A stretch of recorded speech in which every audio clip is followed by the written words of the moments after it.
All right, in this video, we're going to continue working with trig identities. I'm just going to use a few more and show you another level of complexity, but we can handle that.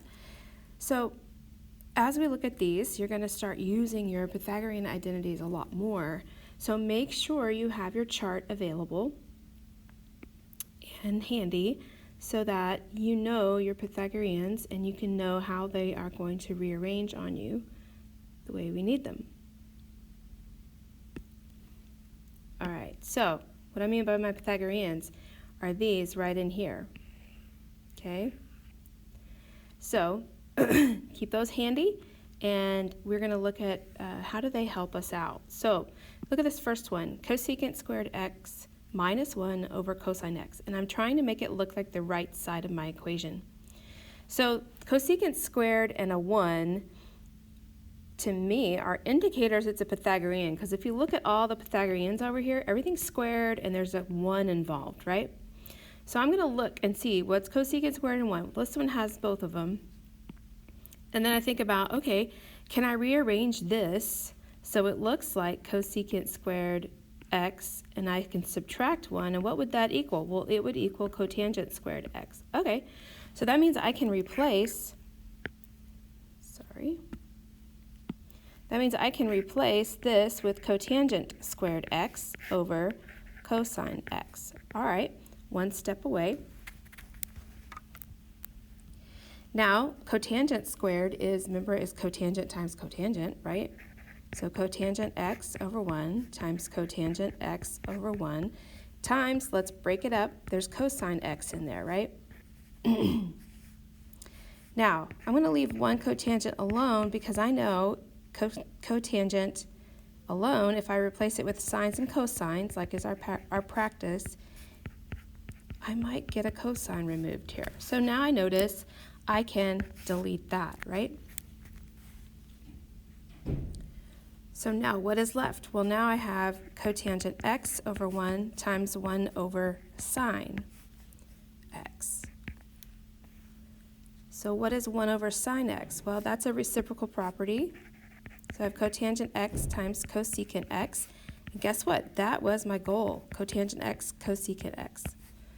All right, that was my goal. So that's number 1. Number 2.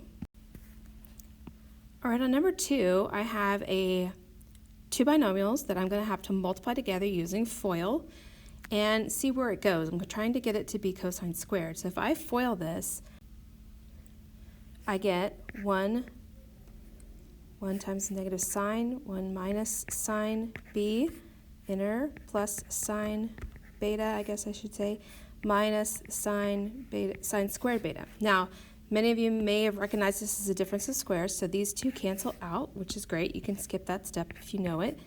1 minus sine squared beta is what I have left. Now, I'm looking for cosine, but again, here's that combination of 1 and a squared trig function. So I'm going to look at my trig identities. Do I have something that has a 1 and a sine squared? Well, there it is right here. If I move sine squared over here by subtracting it from both sides, it's going to equal cosine squared. So I can replace that. This can be replaced with cosine squared beta, and that's my goal. So I'm finished with that one really quickly.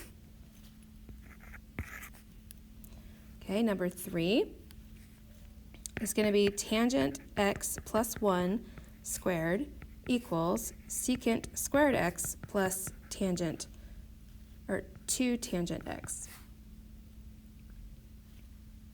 All right, so the first thing, remember we're working only on the left side, first thing I'm going to do is multiply this out. So remember, it's going to be tangent x plus 1 times tangent x plus 1. I'm going to FOIL it, so I'm going to get tangent squared x plus 1 tangent x plus 1 tangent x plus 1. These two can combine, right, like terms, so I have tangent squared x plus 2 tangent x plus 1. Notice this, I got a 2 tangent x, and that's what I needed over here, so that looks like a good, we're going the right direction. So if I rearrange this, and I put tangent squared x plus 1, that part together, put the 2 tangent x at the back end, maybe I can find something that works in my Pythagoreans, because again, notice I have a squared trig function, and I have a 1, right? So look at your Pythagoreans. So look at that, 1 plus tangent squared equals secant squared, right?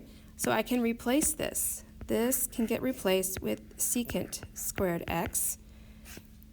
And then I bring plus 2 tangent x straight down. And then guess what? I finished it because that's where I wanted to go. That was the end result desired.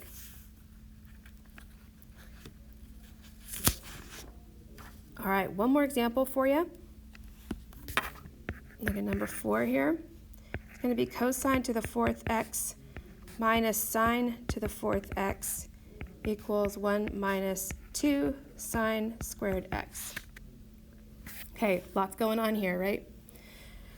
So I'm hoping that you can recognize this as a difference of squares. I know it's not squared, it's to the 4th power. However, those are squared also. So I can factor these, and I can go cosine squared x plus sine squared x times cosine squared x minus sine squared x. All right, so that's the first step. I factored out what I had. Now, using my Pythagoreans, look at this. Sine squared plus cosine squared is just equal to 1, right? That means I can replace all of this with just a 1. Things just got easier, right? Now I have cosine squared x minus sine squared x equals something. Well, so now I'm going to look at my trig identities again, and I recognize, okay, it looks a little bit like this one, right? Sine squared plus cosine squared.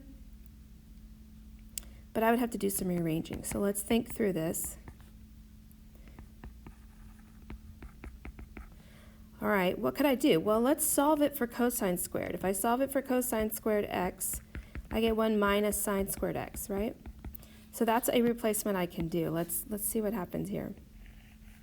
So I'm going to replace that with 1 minus sine squared x and bring this piece down, minus sine squared x again. Getting closer. Now I can combine these are like terms, so I can go 1 minus 2 sine squared x equals, and that's what I wanted, 1 minus 2 sine squared x. All right, so now I have finished this identity, so this gives you another set of questions you can look at and procedures. This one was really heavily focused on your Pythagorean identities and how to use them. So keep that formula chart handy, and hopefully you'll begin to see these patterns.